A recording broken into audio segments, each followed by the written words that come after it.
Students, Shri એસ.વાય. Virani high school આપ સૌ વિદ્યાર્થી મિત્રોનું હાર્દિક સ્વાગત કરે છે. વિદ્યાર્થી મિત્રો, આજે આપણે વોઇસમાં પાર્ટ 10 ભણવાના છીએ. સિમ્પલ મોડેલ ઓક્સિલરીઝ આપણે ભણી ગયા છીએ. હવે આપણે પરફેક્ટ મોડેલ ઓક્સિલરીઝ ભણવાના છીએ. મિત્રો, કોઈ પણ પરફેક્ટ ટેન્સ હોય કે પરફેક્ટ મોડેલ ઓક્સિલરીઝ હોય તેની સાથે મુખ્ય ક્રિયાપદ હંમેશા ભૂત કૃદંતનું એટલે કે પાસ્ટ પાર્ટિસિપલ V3 નું હોય છે.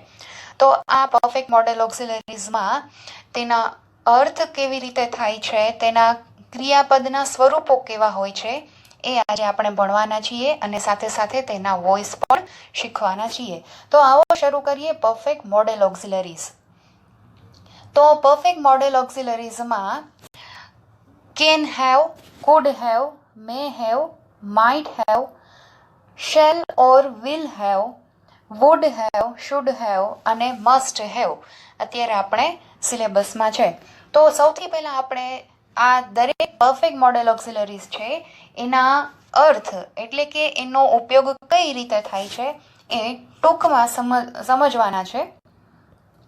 તો એક્સપ્લેનેશન એની સમજૂતી જોઈ લઈએ એક પછી એક. સૌથી પહેલાં છે કેન ઓર કુડ હેવ. વિદ્યાર્થી મિત્રો, આ કેન અને કુડની સાથે હેવ લાગે છે પરફેક્ટ મોડેલ ઓક્સિલરીમાં ત્યારે એ ભૂતકાળમાં કોઈ ક્રિયા કરી શકાઈ હોત અથવા તો થઈ શકી હોત. શકવું અર્થમાં ભૂતકાળ પ્રમાણે લેવાનું છે.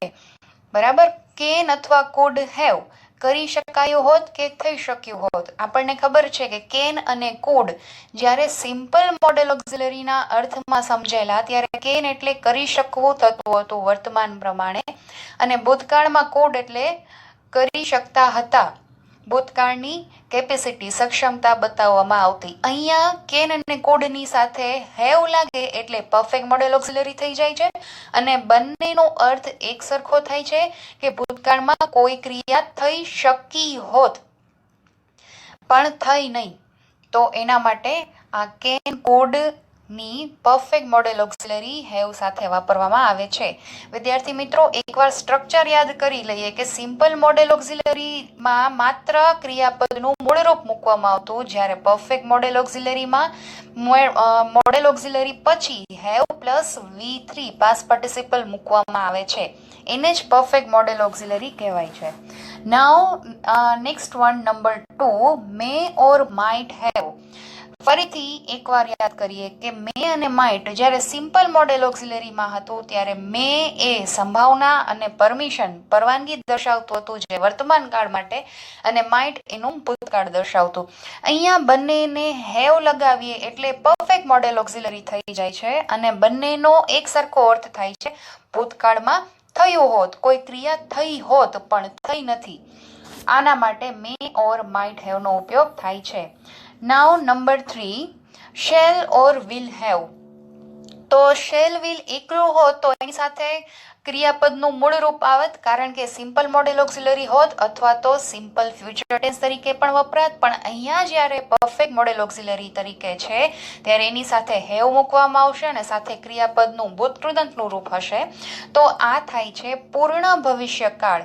અને મેં તમને સ્ટુડન્ટ્સ શીખવાડ્યું જ છે કે કોઈ પણ કાળનો સમય અને ક્રિયા કઈ રીતે નક્કી થાય અથવા તો એનો ઉપયોગ કઈ રીતે થાય તો એના એટલે કે કાળના નામ ઉપરથી. પૂર્ણ ભવિષ્યકાળ, ભવિષ્યના કાળમાં ભવિષ્યના સમયમાં કોઈ ક્રિયા પૂર્ણ થઈ ગઈ હશે તો એના માટે. તો જો એની સમજૂતીમાં આપ્યું જ છે કે ભવિષ્યમાં કોઈ ચોક્કસ સમયે કોઈ ક્રિયા કે ઘટના પૂરી થઈ ગઈ હશે તો ત્યારે પૂર્ણ ભવિષ્યકાળ હશે. એટલે શેલ વિલ જ્યારે પરફેક્ટ મોડેલ ઓક્સિલરી તરીકે વપરાય ત્યારે એ પરફેક્ટ ફ્યુચર ટેન્સ એટલે કે પૂર્ણ ભવિષ્યકાળ બની જાય છે. Now perfect modal auxiliary number 4, would have. વુડની સાથે હેવ લગાવ્યું તો એનો અર્થ પણ મે ઓર માઇટ હેવ જેવો થઈ જાય છે. થયું હોત અથવા તો કર્યું હોત પણ થયું નહીં કે કર્યું નહીં. બધી ભૂતકાળમાં બતાવે છે. એકમાત્ર ત્રીજી છે શેલ વિલ હેવ એ ભવિષ્યમાં બતાવેલી છે. હજુ એક આવશે કે જે ભૂતકાળની નહીં હોય એ આપણે જોઈએ છીએ લાઈનમાં. નાઉ નંબર 5, શુડ હેવ. થવું જોઈતું હતું. આપણને ખબર છે શુડ સિમ્પલ મોડેલ ઓક્સિલરીમાં હતું ત્યારે એ માત્ર નૈતિક ફરજ દર્શાવતું હતું કે આમ કરવું જોઈએ. તો જોઈએ ઉપરથી જ યાદ રાખવાનું છે, ભૂતકાળની કોઈ ક્રિયા થવી જોઈતી હતી પણ થઈ નહીં. ઓકે, હવે નંબર 6 મસ્ટ હેવ. અહીંયા ભૂતકાળ દર્શાવાતો નથી. આવું જ થયું હોવું જોઈએ એવું પૂરા વિશ્વાસ સાથે શક્યતા દર્શાવવી. બરાબર, કોઈ પણ ક્રિયા થાય છે, આપણને ખબર નથી પણ આપણને પૂરો વિશ્વાસ છે કે આમ જ હોય, તો ત્યારે એ must have perfect modal auxiliary વપરાય છે. તો સ્ટુડન્ટ્સ એકવાર નજર ફેરવી લ્યો કે કેન, કુડ હેવ, પછી number 2 may might have, number 4 would have અને નંબર 5 શુડ હેવ. આ 4 મોડેલ ઓક્સિલરી એવી છે કે જે ભૂતકાળમાં કોઈ ક્રિયા થઈ શકી હોત, થવી જોઈતી હતી કે થઈ હોત, બરાબર, પણ થઈ નથી એવી ક્રિયાઓ દર્શાવે છે. 2 પરફેક્ટ મોડેલ ઓક્સિલરી અલગ પડે છે, જે છે નંબર 3 શેલ વિલ હેવ કે જે ભવિષ્યમાં ક્રિયા પૂરી થઈ ગઈ હશે એવી ક્રિયા બતાવશે, અને નંબર 6 છે મસ્ટ હેવ, તો કોઈ ક્રિયાનું કારણ આ જ હોઈ શકે, આ જ હોય, તમને પૂરેપૂરો વિશ્વાસ છે કે આ જ સંભવિતતા હોય, તો ત્યારે must have perfect modal auxiliary વપરાય છે. તો હવે આપણે વિદ્યાર્થી મિત્રો આગળ વધીએ છીએ. વોઇસ માટેના ક્રિયાપદો જોઈ લઈએ. વોઇસમાં વર્બ્સ, એના ક્રિયાપદો. તો સૌથી પહેલા પોઝિટિવ સેન્ટેન્સમાં એક્ટિવ વોઇસ. સિમ્પલ અને પરફેક્ટ મોડેલ ઓક્સિલરીમાં શું ફરક હોય છે એ તમને વર્બ્સ ઉપરથી સમજાવવું જોઈએ, અને બંનેના અર્થ પણ ફરી જાય છે એ પણ તમે જોયું. તો પોઝિટિવ સેન્ટેન્સમાં એક્ટિવ વોઇસ છે modal auxiliary plus have plus past participle એટલે કે V3 નું રૂપ. તો દરેક મોડેલ ઓક્સિલરી હશે એની સાથે હેવ પ્લસ V3 હોય એટલે એ પરફેક્ટ મોડેલ ઓક્સિલરી થઈ જાય અને વાક્યનો અર્થ પણ ફરી જાય છે. હવે જુઓ વિદ્યાર્થી મિત્રો, આમાં તમે જુઓ એક્ટિવ વોઇસમાં 3 ક્રિયાપદ આપ્યા છે. પેલું છે સહાયકારક ક્રિયાપદ જ હોય એ મોડેલ ઓક્સિલરી છે. બીજી છે હેવ, બીજું ક્રિયાપદ છે હેવ, અને ત્રીજું છે પાસ્ટ પાર્ટિસિપલ કે જે મુખ્ય ક્રિયા દર્શાવે છે, વાક્યની ક્રિયા દર્શાવે છે. બરાબર, તો ટોટલ 3 ક્રિયાપદ થાય છે. તો ડરવાનું નથી. બી નું રૂપ કઈ રીતે મૂકવાનું એ નક્કી જ છે. જો એક્ટિવ વોઇસમાં મુખ્ય ક્રિયાપદ મૂળ રૂપમાં હોય તો બી નું મૂળ રૂપ આવે, આઈએનજી ના રૂપમાં હોય તો બી નું આઈએનજી વાળું રૂપ આવે, અને પાસ્ટ પાર્ટિસિપલના રૂપમાં હોય તો પેસિવમાં બી નું રૂપ પાસ્ટ પાર્ટિસિપલના રૂપમાં આવે. આપણી પાસે એક્ટિવ વોઇસમાં વાક્યની મુખ્ય ક્રિયા દર્શાવતું ક્રિયાપદ છે એ પાસ્ટ પાર્ટિસિપલ V3 ના રૂપમાં છે, એટલા માટે પેસિવમાં એનું થઈ જશે બીન. અને એ પણ નક્કી છે કે બી નું રૂપ કોઈ પણ હોય હંમેશા પેસિવ વોઇસમાં મૂકવાનું આવે છે V3 ની પહેલા જ. તો 3 માંથી 4 ક્રિયાપદ તો થશે, બીન ઉમેરાશે, પણ ક્યાં ઉમેરાશે? V3 ની પહેલા. વાક્યમાં જ્યાં જ્યાં V3 હશે એની પહેલા બીન કરવાનું રહેશે જ્યારે પેસિવ કરીશું ત્યારે. એટલે સિમ્પલ જ છે, ક્રિયાપદની સંખ્યા વધારે જોઈને ડરવાની જરૂર નથી. તો જો આના ઉપરથી પહેલા તો પેસિવ બનાવતા શીખીએ પછી આપણે ચેક કરીએ. તો આનું પેસિવ થશે મોડેલ ઓક્સિલરી હંમેશા એમનામ રહેશે, પછી સિમ્પલ હોય કે પરફેક્ટ હોય. હેવ નું હેવ પણ એમનામ રહેશે, અને પાસ્ટ પાર્ટિસિપલનું બીન પ્લસ પાસ્ટ પાર્ટિસિપલ થઈ જશે. હવે ચેક કરી લઈએ. પેસિવ વોઇસમાં modal auxiliary plus have plus been plus past participle. બરાબર, આવી રીતે રહેશે. હવે જોઈએ એનું નેગેટિવ. તો એક્ટિવ વોઇસમાં modal auxiliary plus not. Modal auxiliary પછી જ નોટ હોય, પહેલા સહાયકારક ક્રિયાપદ પછી જ હંમેશા નોટ હોય, પછી એ કોઈ પણ ટેન્સ હોય કે કોઈ પણ મોડેલ ઓક્સિલરી હોય. ઓકે, તો રિપીટ કરીએ. નેગેટિવમાં active voice modal auxiliary plus not plus have plus past participle એટલે કે V3. તો એના પેસિવ વોઇસના ક્રિયાપદો આના ઉપરથી બનાવતા શીખીએ. તો મોડેલ ઓક્સિલરી હંમેશા એમનામ રહીએ, નોટ પણ એમનામ રહીએ એ પણ આપણને ખબર છે, હેવ એમનામ રહેશે, પાસ્ટ પાર્ટિસિપલ આવે એટલે પહેલા બીન મૂકી દેવાનું, બીન પ્લસ પાસ્ટ પાર્ટિસિપલ એટલે કે ભૂત કૃદંત અથવા તો V3. તો જોઈ લઈએ. Passive voice modal auxiliary plus not plus have plus been plus past participle. Now interrogative પ્રશ્નાર્થ વાક્યમાં એક્ટિવ વોઇસ. તો આપણને ખબર છે સહાયકારક ક્રિયાપદ સબ્જેક્ટની આગળ આવી જતું હોય છે, એટલા માટે સહાયકારક ક્રિયા મોડેલ ઓક્ઝિલરી છે એ આગળ આવી જશે. તો modal auxiliary plus subject plus have plus past participle. હવે પેસિવ, તો આના ઉપરથી આવડવું જ જોઈએ. સબ્જેક્ટની જગ્યાએ ઓબ્જેક્ટ થશે, પેસિવમાં આપણને ખબર જ છે. તો આના ઉપરથી જોઈએ મોડેલ ઓક્ઝિલરીનું મોડેલ ઓક્ઝિલરી, સબ્જેક્ટનું ઓબ્જેક્ટ, હેવનું હેવ, અને ફરીથી પાસ્ટ પાર્ટિસિપલનું બીન પ્લસ પાસ્ટ પાર્ટિસિપલ. તો ચેક કરી લઈએ modal auxiliary plus object plus have plus been plus past participle. Students, એક વાત ફરીથી અહીંયા યાદ કરાવી દઉં છું તમને. સિમ્પલ મોડેલ ઓક્ઝિલરીમાં એક્ટિવ વોઇસમાં મુખ્ય ક્રિયાપદનું મૂળરૂપ હતું V1, પણ પેસિવમાં હંમેશા કોઈ પણ કાળ હોય, કોઈ પણ મોડેલ ઓક્ઝિલરી હોય, હંમેશા V3 પાસ્ટ પાર્ટિસિપલ થઈ જાય, ભૂતકૃદંત થઈ જાય. બરાબર? અહીંયા આપણી પાસે તૈયાર માલ જ છે, પરફેક્ટ પાસ્ટ અને પરફેક્ટ પ્રેઝન્ટ, એટલે કે પૂર્ણ વર્તમાન કાળ અને પૂર્ણ ભૂતકાળની જેમ અહીંયા પણ પરફેક્ટ હંમેશા હોય ત્યારે એમાં એક્ટિવ વોઇસમાં પણ મુખ્ય ક્રિયાપદ V3 ના રૂપમાં જ હોય. તો પેસિવમાં V3 નું V3 જ રહેશે, એટલે આપણે અહીંયા V3 એટલે કે પાસ્ટ પાર્ટિસિપલ વિચારવાની જરૂર રહેતી નથી. ઓકે, તો આના ઉપરથી હવે આપણે સેન્ટેન્સીસ સોલ્વ કરતા શીખીએ. તો ચેન્જ ધ વોઇસ સૂચના છે, એમાં sentence number 1, tomorrow at this time I shall have watered the trees. Students, perfect modal ઓક્ઝિલરીના સેન્ટેન્સમાં મિનિંગ કેવી રીતે થાય છે એ પણ હું તમને સાથે શીખવાડતી જઈશ. જરૂર લાગે તો સેન્ટેન્સની નીચે તમારે ગુજરાતી અર્થ લખી નાખો, જેથી કરીને તમને આવડવા લાગશે.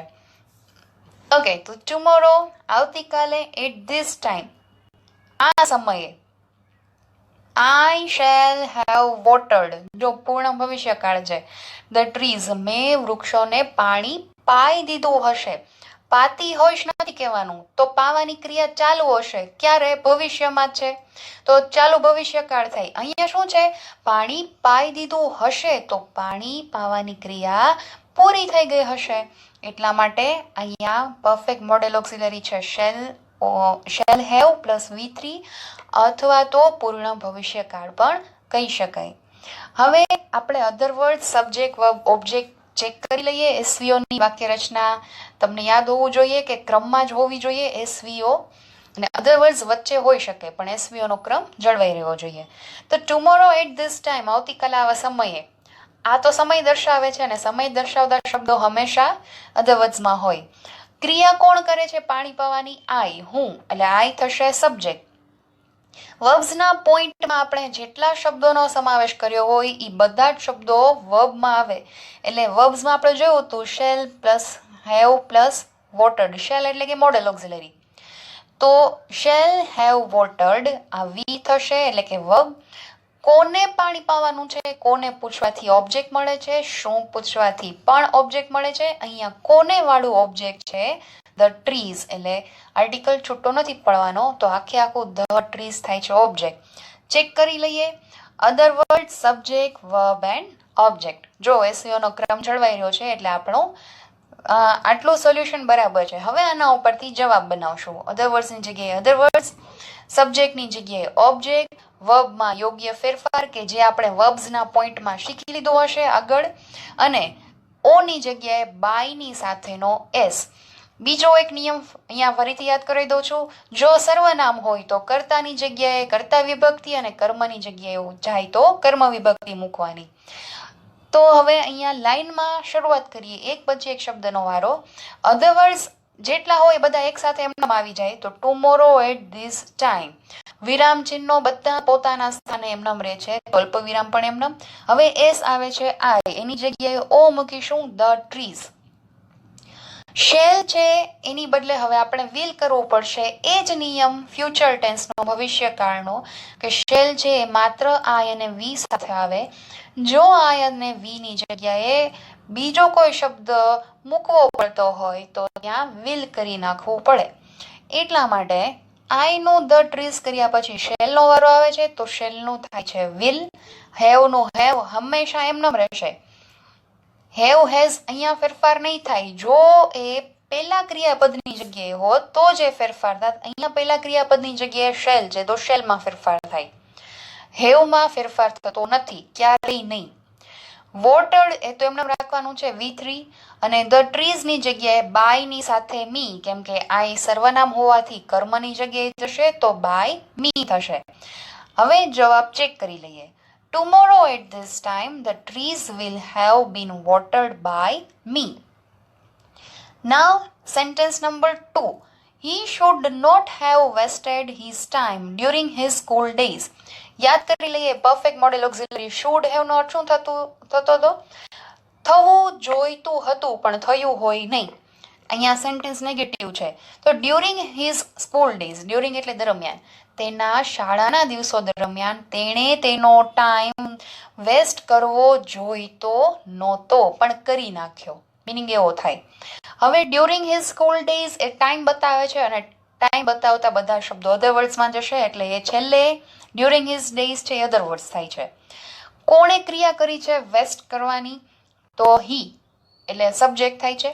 Should not have wasted, modal auxiliary છે શુડ, પણ નોટ એટલે negative. Should not have wasted આખે આખું થશે વર્બ અને હિઝ ટાઈમ શું વેસ્ટ કર્યું તો આખું થશે હિઝ ટાઈમ, તેનો સમય. બરાબર, તો એ પણ ઓબ્જેક્ટ થશે. તો જોઈ લઈએ SVO અને OW અધર વર્ડ્સ. SVO નો ક્રમ જળવાઈ રહ્યો છે, દેટ મીન્સ કે આપણે સબ્જેક્ટ વર્બ ઓબ્જેક્ટ બરાબર બનાવેલા છે. હવે જવાબ લાઈનમાં સબ્જેક્ટની જગ્યાએ ઓબ્જેક્ટ, તો હિઝ ટાઈમ, હી નું થાય છે હિઝ ટાઈમ. શુડ મોડેલ ઓક્ઝિલરીમાં સ્ટુડન્ટ્સ ફેરફાર ન થાય, શેલ વિલ માં જ થશે. શુડ નો શુડ, નોટ નો નોટ, હેવ નું હેવ, વેસ્ટેડ નું વેસ્ટેડ, અહીંયા બધું એમ રહ્યું. હવે વારો આવે છે ઓ ની જગ્યાએ બાય સાથે કર્મ વિભક્તિ, કારણ કે હી સર્વનામ છે તો હિમ. હવે તમને આવડતું જ હોય તો હિઝ ટાઈમ નું થયું બાય હિમ. અધર વર્ડ્સ એમનેમ ડ્યુરિંગ હિઝ સ્કૂલ ડેઝ અને લાસ્ટમાં ફૂલ સ્ટોપ. તો આન્સર ચેક કરી લઈએ. His time should not have been wasted by him during his school days. Student, simple modal ઓક્ઝિલરીમાં હું તમને પરફેક્ટ મોડેલ ઓક્ઝિલરી કોઈ પણ મોડેલ ઓક્ઝિલરી સિમ્પલ હોય કે પરફેક્ટ હોય એ જો નેગેટિવ હોય નોટ સાથે તો એના શોર્ટ ફોર્મ્સ આપતા હું ભૂલી ગઈ હતી, તો અહીંયા હું આપતી જાઉં છું, સાથે સાથે તમે લખતા જજો. તો શુડ નોટનું શોર્ટ ફોર્મ થાય છે શુડન્ટ. શુડના સ્પેલિંગમાં N' ઉમેરવાનો રહેશે.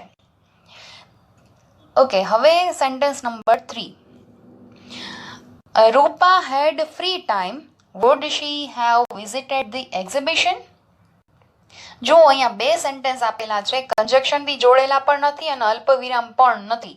પણ શું કામ? તો તમને અહીંયા બીજું જે સેન્ટેન્સ છે એમાં વુડ પરફેક્ટ મોડેલ ઓક્ઝિલરી છે એ ત્યાં વુડ પરફેક્ટ મોડેલ ઓક્ઝિલરીનો ઉપયોગ શા માટે થયો છે એ સમજાવવા માટે તમને પહેલા સેન્ટેન્સનો સંદર્ભ એટલે કે રેફરન્સ આપેલો છે. તો રૂપા પાસે ફ્રી ટાઈમ હતો. Would she have the exhibition, would have નો મિનિંગ યાદ કરી લઈએ. થવું જોઈતું હતું કે કરવું જોઈતું હતું, બરાબર. તો શું તેને એક્ઝિબિશન એટલે કે પ્રદર્શનની મુલાકાત લેવી જોઈતી હતી? ફ્રી ટાઈમ હતો તો એને મુલાકાત લેવી જોઈતી હતી, બરાબર. આવી રીતે પણ લીધી નથી એટલા માટે. તો હવે અહીંયા ઇન્ટ્રોગેટિવ સેન્ટેન્સ કરવાનું છે. અગેઇન હું યાદ કરાવી દઉં છું ફરી વાર તમને કે જ્યારે બે સેન્ટેન્સ હોય ત્યારે જેમાં SVO ત્રણેય હાજર હોય ત્યારે જ એનું પેસિવ કરી શકાય. તો પહેલો જે સેન્ટેન્સ છે એ રૂપા હેડ ફ્રી ટાઈમ, એમાં તમારી પાસે પેસિવ બનાવવા માટે યોગ્ય શબ્દો રહેતા નથી અને આમે પરફેક્ટ મોડેલ ઓક્ઝિલરીનો ઉપયોગ છે, તો આપણે એ સેન્ટેન્સનું પેસિવ કરવાનું રહેશે. તો જે સેન્ટેન્સનું પેસિવ ન થાય એ આખે આખું અધર વર્ડ્સ તરીકે એમનેમ રહેશે. એટલે રૂપા હેડ ફ્રી ટાઈમ આ અધર વર્ડ્સ છે. વુડ ઇન્ટ્રોગેટિવ પ્રશ્નાર્થ એટલે સબ્જેક્ટની આગળ આવી ગયું પણ મોડેલ ઓક્ઝિલરી છે, બરાબર. પછી હેવ વિઝિટેડ એ વી થશે વર્બ અને ધ એક્ઝિબિશન એ થશે ઓ. ચેક કરી લઈએ. અધર વર્ડ્સ SVO ક્રમ જળવાઈ રહ્યો છે એટલે આપણું આટલું સોલ્યુશન સાચું છે. હવે આના ઉપરથી જવાબ રૂપા had free time full stop આટલું એમનેમ. વુડ મોડેલ ઓક્ઝિલરી છે, આ મોડેલ ઓક્ઝિલરીમાં ચેન્જ ન થાય તો એમનેમ રહેશે. શી S છે એની જગ્યાએ ઓ ધ એક્ઝિબિશન. હેવ નું હેવ, વિઝિટેડનું બીન વિઝિટેડ અને ધ એક્ઝિબિશનની જગ્યાએ બાય હર, કારણ કે શી છે એ સર્વનામ છે એટલા માટે ત્યાં થશે બાય હર, કર્મની જગ્યાએ જાય છે એટલે. તો આન્સર ચેક કરી લઈએ. Rupa had free time, would the exhibition have been visited by her. વચ્ચે સ્ટુડન્ટ્સ એક વાત કહેવા માંગુ છું. આઈ થિંક મારાથી મિસ્ટેક થયેલી છે કે સેન્ટેન્સ નંબર 2 ના જવાબમાં મેં કહેલું હતું હીનું હિઝ ટાઈમ, ઈ બરાબર છે. શુડ નોટ હેવ વેસ્ટેડ નું થશે બીન વેસ્ટેડ, કેમ કે આપણે પેસિવમાં ફેરવીએ છીએ. આઈ થિંક હું બીન કહેતા ભૂલી ગયેલી એટલા માટે આઈ એમ સોરી ફોર ધેટ. હવે આગળ વધીએ. Sentence number 4. They may have crossed the border by now. May have શક્યતા બતાવે છે, કદાચ તેઓએ બાય નાવ, બાય જોઈને પેસિવના વેમમાં નથી આવવાનું. બાય નાવ, બાય નો મિનિંગ થાય સુધીમાં. આ આપણે આગળ એક ટેન્સમાં શીખી ગયા હતા. તો બાય નાવ એટલે અત્યાર સુધીમાં, સમય દર્શાવે છે એટલે થાય અધર વર્ડ્સ. દે તેઓએ, મે હેવ ક્રોસ્ડ ક્રોસ કરી લીધી હોવી જોઈએ, શક્યતા છે. ધ બોર્ડર એટલે સીમા, હદ રેખા, તમને ખબર જ છે. તો અહીંયા એસવીઓ થાય છે. They subject, may have crossed verb, the border object અને by now other words, S V O અને ઓડબલ્યુ અધર વર્ડ્સ. તો આપણો આ ક્રમ બરાબર થયો છે એટલે આપણે હવે ક્રમમાં આગળ વધીએ જવાબ માટે. તો એસ ની જગ્યાએ ઓ, ધ બોર્ડર. વર્બ નો વારો આવે છે. મે નું મે, આ મોડેલ ઓક્સિલરીમાં ચેન્જ ન થાય તો મે નું મે એમનેમ રહેશે. હેવ નું હેવ એમનેમ. ક્રોસ્ડ નું V3 એવું એટલે બીન ક્રોસ્ડ. ઓ ની જગ્યાએ બાય સાથે કર્મ વિભક્તિ મૂકવી પડશે, કેમ કે ધે કર્તા વિભક્તિ છે સર્વનામમાં. તો બાય ધેમ અને અધર વર્ડ્સ બાય નાવ એમનેમ. આન્સર જોઈ લઈએ. The border may have been crossed by now by them. હવે સેન્ટેન્સ નંબર 5 તરફ આગળ વધીએ. If the doctor had reached in time, the patient could have been saved by him. બેન આવ્યો એટલે ખબર પડી કે પેસિવ વોઇસ છે. એકવાર ફરીથી તમને અહીં યાદ કરાવી દઉં છું કે બાય ઉપરથી પેસિવ વોઇસ ઓળખવાનું નથી, કારણ કે બાય સાથે દર વખતે કરતા આપેલો જ હોય એ જરૂરી નથી. ક્યારેક ન હોય તો આપણે ધારીને યોગ્ય કરતા મૂકવો પડે છે. એટલા માટે કોઈ પણ ટેન્સ હોય, કોઈ પણ મોડેલ ઓક્સિલરી હોય, હંમેશા તેના ક્રિયાપદો ઉપરથી જ એટલે કે વર્બ્સ ઉપરથી જ એક્ટિવ છે કે પેસિવ એ ઓળખવાની પ્રેક્ટિસ રાખવી. હવે ઇફ અહીંયા નવો શબ્દ છે તમારા માટે, તો એનો અર્થ લખી લેશો. એનો અર્થ થાય છે જો તો, ગુજરાતીમાં જો તો. અને એ બે વાક્ય જોડે છે એટલે ઇફ ને કંજક્શન કહેવાય છે, સંયોજક છે.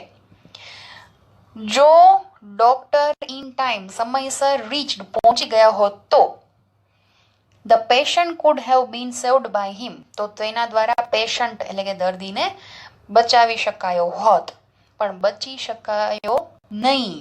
બરાબર, એટલે કુડ હેવ બીન સેવ્ડ,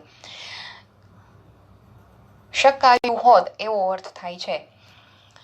તો ઇફ વાળું જે પહેલું સેન્ટેન્સ છે અલ્પવિરામ પહેલાનું, એમાં ઓબ્જેક્ટ નથી એટલે આખું સેન્ટેન્સ એમનેમ રહેશે, કારણ કે એનું પેસિવ શક્ય નથી. એટલે અધર વર્ડ્સમાં એમનેમ રહેશે અલ્પવિરામ સુધી. હવે ધ પેશન્ટ થી આપણે એસવીઓ ચેક કરી લઈએ. ધ પેશન્ટ સબ્જેક્ટ થશે, પેસિવ છે એટલે ઓબ્જેક્ટનું સબ્જેક્ટ બનેલું છે S. Food have been saved આખું થશે વર્બ, જેમાંથી બીન નીકળી જશે. જો મેં બીન ઓલરેડી કેન્સલ કરી નાખેલું છે, લીટી મારી દેવાની તમારે પણ પેન્સિલથી. બાય હિમમાં બાય નીકળી જશે, એ ઓ છે અત્યારે. બરાબર, સબ્જેક્ટનો ઓબ્જેક્ટ બનાવેલો છે. તો એસવીઓ નો ક્રમ આપણે જે અત્યારે રાખ્યો હોય બરાબર છે કે નહીં જોઈ લઈએ. તો અધર વર્ડ શરૂઆતમાં આવી ગયું, પણ એસવીઓ નો ક્રમ જળવાઈ રહ્યો એટલે આપણું આટલું સાચું છે. હવે આનો જવાબ જોઈએ. અધર વર્ડ્સ બધા એમનેમ રહેશે. ધ પેશન્ટની જગ્યાએ ઓબ્જેક્ટ આવશે, ઓબ્જેક્ટમાં છે બાય નીકળી ગયું હિમ, પણ હિમ હવે કર્તાની જગ્યાએ આવે છે, સબ્જેક્ટની જગ્યાએ, એટલે કર્તા વિભક્તિ મૂકવાની હી. હવે વર્બ નો વારો. કુડ નું કુડ એમનેમ, હેવ નું હેવ એમનેમ, બીન નીકળી ગયું છે, સેવ્ડ નું સેવ્ડ પણ એમનેમ, કારણ કે એક્ટિવ પેસિવ બેયમાં પાસ્ટ પાર્ટિસિપલ રહે છે. હવે ઓબ્જેક્ટની જગ્યાએ સબ્જેક્ટ, તો ધ પેશન્ટ. ઘણા સ્ટુડન્ટ્સ એવી મિસ્ટેક્સ કરતા હોય છે કે પેસિવમાંથી એક્ટિવ બનાવે ને ત્યારે છેલ્લે બાય મૂકે. એકચ્યુઅલી બાય હોય એ કાઢવાનું હોય, મૂકવાનું ન હોય. તો આન્સર જોઈ લઈએ. If the doctor had reach in time he could have saved the patient. તો એ પેશન્ટને બચાવી શક્યા હોત. Now sentence number 6. Milk is not in the cup. It must have been drunk by the cat. જો કપમાં મિલ્ક, દૂધ નથી. આ રેફરન્સથી તમને મસ્ટ પરફેક્ટ મોડેલ ઓક્સિલરીનો ઉપયોગ બતાવેલો છે બીજા સેન્ટેન્સમાં. તો એવું કપમાં દૂધ નથી એવું ફર્સ્ટ સેન્ટેન્સમાં કીધું તો એણે પૂરા વિશ્વાસ સાથે શક્યતા આ જ હોય એમ કહી દીધું છે. શું કે એ બિલાડી દ્વારા જ પીવાઈ ગયું હોવું જોઈએ. આ પેસિવ વોઇસ થયો, બિલાડી દ્વારા. પેસિવમાં. એક્ટિવમાં શું થશે? બિલાડીએ જ પી લીધું હશે, પી લીધું હોવું જોઈએ. અને પૂરો વિશ્વાસ છે કે બિલાડીએ જ પીધું છે, એટલા માટે પરફેક્ટ મોડેલ ઓક્સિલરી મસ્ટ વાળી આવે. હવે પેલું જે સેન્ટેન્સ કે જેમાં એસવીઓ યોગ્ય રીતે આપેલા નથી એટલા માટે એનું પેસિવ થાય નહીં, તો અધર વર્ડ્સમાં એમનેમ રહેશે. હવે જે 6માં બીજું સેન્ટેન્સ છે એ જોઈ લઈએ. એસવીઓ ઈટ તો સબ્જેક્ટ છે, ઈટ મિલ્ક માટે છે, તે બિલાડી દ્વારા જ પીવાઈ ગયું હોવું જોઈએ. તો સબ્જેક્ટ છે it, verb must have been drunk જેમાંથી બીન નીકળી જશે. બાય ધ કેટ ઓબ્જેક્ટ, તો ચેક કરી લઈએ. Other words SVO. હવે આન્સરમાં કપ સુધી એમનેમ, કારણ કે અધર વર્ડ્સ છે. ઈટની જગ્યાએ ઓબ્જેક્ટ ધ કેટ. નવું સેન્ટેન્સ છે એટલે તમારે ધ કેટમાં ધ નો પેલો ટી કેપિટલ કરવો પડશે. ત્યારબાદ વારો આવે છે મસ્ટ, તો મસ્ટ પણ એમનેમ રહે, હેવ પણ એમનેમ રહેશે, બીન નીકળી જાય છે, ડ્રંક પણ એમનેમ રહેશે. ધ કેટની જગ્યાએ આવી જશે ઈટ અને છેલ્લે ફૂલ સ્ટોપ. તો આન્સર ચેક કરી લઈએ. Milk is not in the cup, the cat must have drunk it. અહીંયા મિનિંગ શું થઈ જાય છે કે બિલાડી જ એ દૂધને પી ગઈ હોવી જોઈએ. નાઉ sentence number 7. She could not have been murdered by him because he was in Chicago. Chicago એ એક સિટી છે, શહેરનું નામ છે અમેરિકાનું. ઓકે, તો અહીંયા બીકોઝ એટલે કે કારણ કે. એણે અહીંયા ફરીથી બે વાક્યો જોડ્યા છે એટલા માટે બીકોઝ કન્જક્શન કહેવાય. તો બીકોઝ પછીના સેન્ટેન્સમાં ઓબ્જેક્ટ નથી, બરાબર, વાક્યમાં ક્રિયા નથી, માત્ર હોવાની ક્રિયા છે. એ ક્રિયા પ્રોપર કહી શકાય નહીં, સહાયકારક ક્રિયા છે એટલા માટે. તો બીકોઝ પછીના સેન્ટેન્સમાં એસવીઓ પૂરતા પ્રમાણમાં એટલે કે યોગ્ય રીતે ન મળતા હોવાથી એનું પેસિવ નહીં થાય. કન્જક્શન પોતે પણ હંમેશા અધર વર્ડ્સમાં જ આવે. તો બીકોઝ થી આખું સેન્ટેન્સ એમનેમ રહેશે. ધેટ મીન્સ એનો મતલબ એમ કે બીકોઝની પહેલાના સેન્ટેન્સમાં આપણે SVO અને OW શોધવાના છે. ઓકે, તો શી છે એ subject, could not have been murdered. આખે આખું વર્બ થાય, તમને ખબર જ છે. could મોડેલ ઓક્સિલરી છે, સેન્ટેન્સ નેગેટિવ છે એટલે નોટ છે. તો could નોટ નું શોર્ટ ફોર્મ, could માં N' ઉમેરી દો એટલે એનું શોર્ટ ફોર્મ થાય. એવી રીતે can નોટ ના શોર્ટ ફોર્મમાં can પછી N' ઉમેરી દો એટલે can't ઉચ્ચાર થાય એનો, એ શોર્ટ ફોર્મ છે can નોટ નું. ઓકે, અહીંયા have બીન મર્ડર્ડ, તો બીન નીકળી જાય છે અને બાય હિમ એમાંથી બાય પણ નીકળી જશે. હવે ચેક કરી લઈએ. બાય હિમ ઓબ્જેક્ટ છે તો SVO અને OW આપણા ક્રમ સાચા છે. હવે આના ઉપરથી જવાબ બનાવીએ. શી ની જગ્યાએ થશે હી, કારણ કે એસ ની જગ્યાએ ઓ મૂકવાથી ઓ માં જે હિમ છે એ કર્તાની જગ્યાએ જાય એટલે કર્તા વિભક્તિ થઈ જાય હી. કુડ નું કુડ એમનેમ, નોટ નું નોટ એમનેમ, હેવ નું હેવ એમનેમ, બીન નીકળી જાય, મર્ડર્ડ નું મર્ડર્ડ પણ એમનેમ.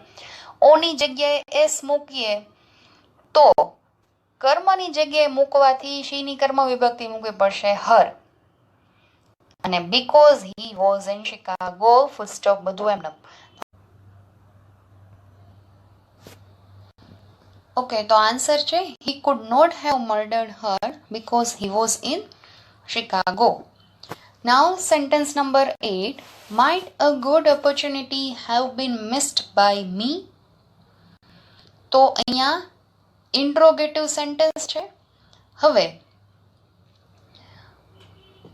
અહીંયા માઇટ પરફેક્ટ મોડેલ ઓક્ઝિલરીનો ઉપયોગ કઈ રીતે થયો છે કે શું એક સારી તક મારાથી મિસ થઈ જાત અથવા થઈ ગઈ હોત, પણ થઈ નથી. જે ક્રિયાનો ઉલ્લેખ થયો હોય એ ક્રિયા હકીકતમાં ન થયું હોય, બરાબર, ત્યારે માઇટ હેવ પ્લસ V3 એટલે કે માઇટનો પરફેક્ટ મોડેલ ઓક્ઝિલરી તરીકે ઉપયોગ થયો હોય છે. હવે માઇટ એ મોડેલ ઓક્ઝિલરી સહાયકારક ક્રિયાપદમાં અ ગુડ ઓપોર્ચ્યુનિટી એમાં ઇન્ટ્રોગેટિવ હોવાને કારણે આગળ આવી જાય છે. અ ગુડ ઓપોર્ચ્યુનિટીથી આગળ આવી જાય છે, પહેલા આવી જાય છે. ઓકે, તો હવે ચેક કરી લઈએ. એસવીઓ અ ગુડ ઓપોર્ચ્યુનિટી સબ્જેક્ટ થશે. હેવ બીન મિસ્ડ જેમાંથી બીડ નીકળી જશે, આટલું થશે વર્બ, અને બાય મી થશે ઓબ્જેક્ટ, તો બાય પણ નીકળી જશે. હવે ચેક કરી લઈએ એસવીઓ, તો ક્રમમાં બરાબર છે. હવે આના ઉપરથી જવાબ માઇટ મોડેલ ઓક્સિલરી પણ એમનેમ રહેશે, તો માઇટનું માઇટ, અ ગુડ ઓપોર્ચ્યુનિટી આખું સબ્જેક્ટ છે, એની જગ્યાએ ઓબ્જેક્ટ. ઓબ્જેક્ટમાં આપેલું છે હવે રહ્યું છે મી, તો મી કર્તાની જગ્યાએ આવશે તો એની કર્તા વિભક્તિ થશે આઈ, અને આ એકલો હોય ત્યારે ઓલવેઝ કેપિટલ. હવે વારો આવે છે વી નો, તો વી માં હેવ નું હેવ એમનમ, મિસ્ડ નું મિસ્ડ એમનમ, અને ઓ ની જગ્યાએ સબ્જેક્ટ આવી જશે અ ગુડ ઓપોર્ચ્યુનિટી અને ક્વેશ્ચન માર્ક એમનમ. આન્સર ચેક કરી લઈએ. Might I have missed a good opportunity? તો સ્ટુડન્ટ્સ, આના ઉપરથી તમને જે એક્સરસાઇઝ આપવામાં આવે એ આ જ રીતથી રફ વર્ક કરતાં કરતાં શાંતિથી સોલ્વ કરજો. મને વિશ્વાસ છે કે આ વોઇસના 10મા પાર્ટમાં તો તમને હવે બહુ સરળતાથી સોલ્વ કરતા આવડી ગયું હશે. ઓકે, તો thank you so much students.